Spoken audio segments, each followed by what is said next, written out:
রতুয়া ২ নম্বর ব্লকের পুখুরিয়া উচ্চ বিদ্যালয়ে স্বাস্থ্য পরিষেবা বিষয়ে প্রশিক্ষণমূলক শিবির আয়োজিত হলো। প্রশাসনিক আধিকারিকদের উপস্থিতিতে বিদ্যালয় প্রাঙ্গণে এই শিবিরের আয়োজন করা হয়। উপস্থিত ছিলেন রতুয়া ২ নম্বর ব্লকের বিডিও শেখর শেরপা, পুখুরিয়া থানার ওসি মৃণাল চ্যাটার্জি, ব্লক স্বাস্থ্য আধিকারিক ডাক্তার অতনু পাত্র, পুখুরিয়া উচ্চ বিদ্যালয়ের সহকারী প্রধান শিক্ষিকা পিয়ালি কুমার সহ বিদ্যালয়ের অন্যান্য শিক্ষক শিক্ষিকা এবং পড়ুয়ারা। বিভিন্ন সময় বিদ্যালয়ের পড়ুয়ারা অতিরিক্ত গরমের কারণে অসুস্থ হয়ে পড়ে। অসুস্থতা এমন জায়গায় পৌঁছে যায় যেখানে পড়ুয়াদের হাসপাতালে পর্যন্ত ভর্তি করতে হয়। এমন পরিস্থিতিতে প্রাথমিকভাবে কিভাবে স্বাস্থ্য পরিষেবা দেওয়া যেতে পারে সে বিষয়ে বিদ্যালয়ের পড়ুয়াদের অবগত করানো হয়।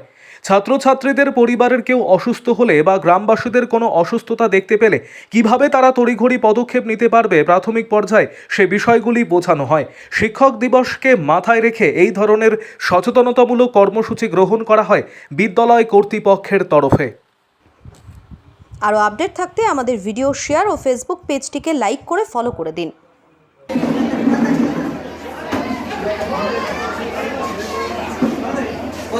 प्लीज आप स्टेशन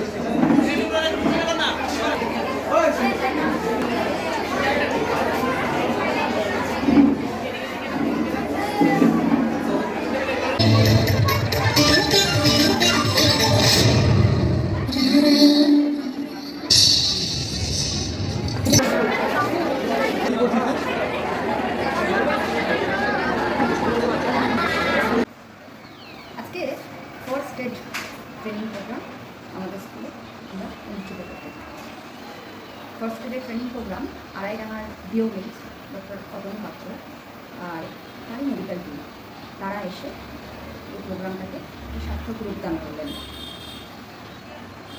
মূলত কী কারণে এই উদ্যোগটা নিয়েছেন? ছাত্রছাত্রীকে ফার্স্ট এড ট্রেনিং দেওয়ার উদ্দেশ্যটা কি?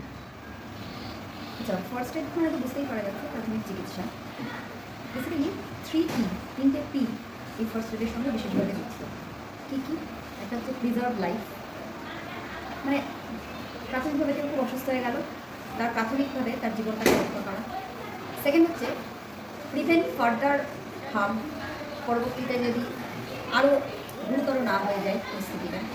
আর থার্ড প্রমোট রিকভারি, যে অসুস্থ মানুষ তাকে সুস্থতার দিকে আরোগ্যের দিকে নিয়ে যাওয়া।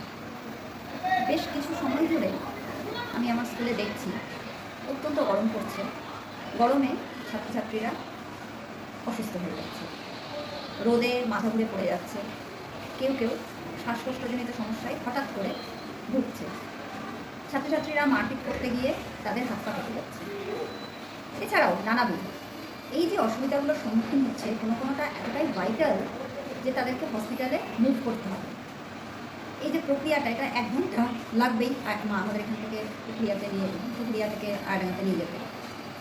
এই সময় তাদের যে পরিস্থিতিটা সেটাকে সামাল দেওয়ার জন্য আমাদের পাশাপাশি ছাত্রছাত্রীরাও আজকে যেভাবে ফার্স্ট এড ট্রেনিংটা পেল, একদম নিশ্চিত যে তারা নিজেদের জীবনে স্কুল এবং স্কুলে নয়, পরবর্তীতে তারা বাড়িতে অন্যান্য জায়গায়ও তারা কাজে লাগাতে পারবে।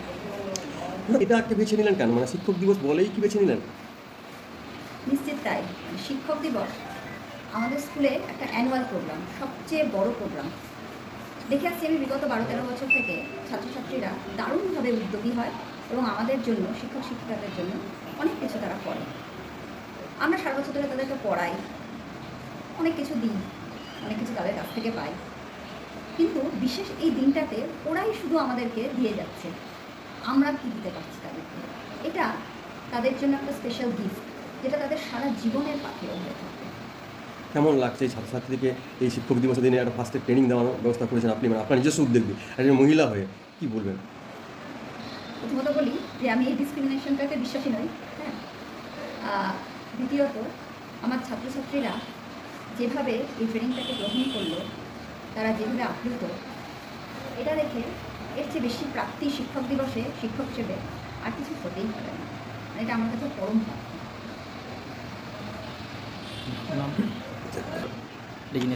পিয়ালি কুমার, সহ প্রধান শিক্ষিকা, HM Pukhuria higher secondary school.